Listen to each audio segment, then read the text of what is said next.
नमस्कार, चॅनलवरती आपलं सर्वांचं मनापासून स्वागत आहे। मी आज करणार आहे भरली वांगी। त्यासाठी मी 250 ग्राम वांगे स्वच्छ धुवून घेतलेले आहेत। वरचं देठ थोडंसं कट करून घेत आहे आणि काटेसुद्धा याचे काढून घेणार आहे।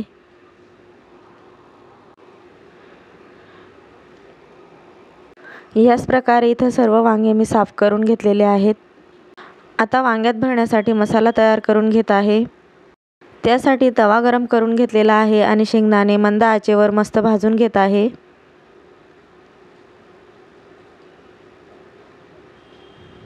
शेंगदाणे भाजून झालेले आहेत। आता मी इथे खोबरं भाजून घेणार आहे।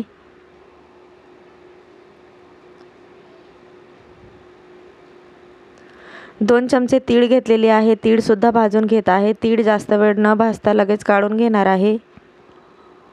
भाजून घेतलेले शेंगदाणे, तीळ, खोबरं हे सर्व आता मिक्सरच्या भांड्यामध्ये घालून दरदरीत असं वाटून घ्यायचं आहे।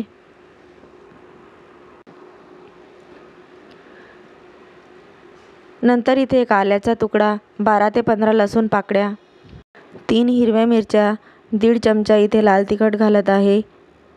मसाल्याचे प्रमाण आपल्या हिशोबाने कमी जास्त करू शकता। पाव चमचा हळद घातलेली आहे। 1 चमचा धना पावडर घातलेला आहे। गरम मसाला थोडासा घातलेला आहे। अर्धा चमचा इथे मीठ घातलेला आहे। थोडासा कांदा लसूण मसाला घातला आणि मिक्सरला परत वाटून घेतलेला आहे। आता वाटून घेतलेल्या सारणामध्ये 2 चमचे गरम केलेलं तेल घालणार आहे। आता थोडंसं पाणी घालून हे वाटण आपल्याला ओलसर करून घ्यायचं आहे, जेणेकरून हे सारण वांग्यामध्ये भरताना बाहेर येणार नाही।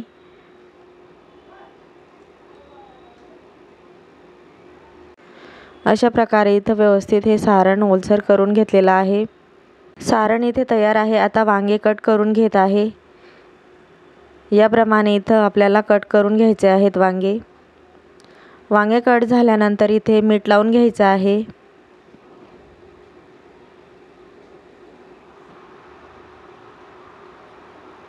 चिरलेल्या वांग्यामध्ये मीठ सर्वकडे व्यवस्थित लावून घ्यायचे आहे।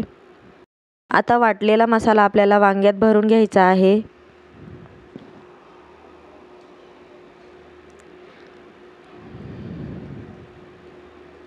या प्रकारे इथं सर्व वांग्यांमध्ये आपल्याला व्यवस्थित हे सर्व वाटण भरून घ्यायचं आहे।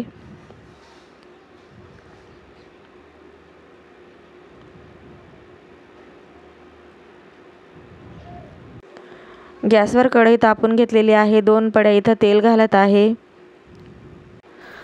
गरम तेलात आपल्याला मसाला भरलेली सर्व वांगे टाकून द्यायचे आहेत।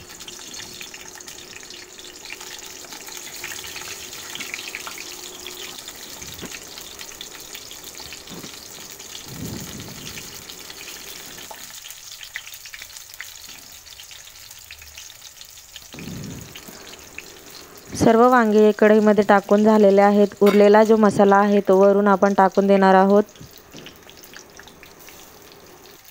नंतर थोडंसं पाणी घालून 10 ते 15 मिनिटांसाठी मंद आचेवर वांगे शिजवून घ्यायचे आहेत। इथे अर्धा चमचा मीठ घालून सर्व वांगे व्यवस्थित परतून घ्यायचे आहेत। दुसऱ्या बाजूने सुद्धा आपल्याला 10 ते 15 मिनिटांसाठी वांगे मंद आचेवर मस्त शिजवून घ्यायचे आहेत।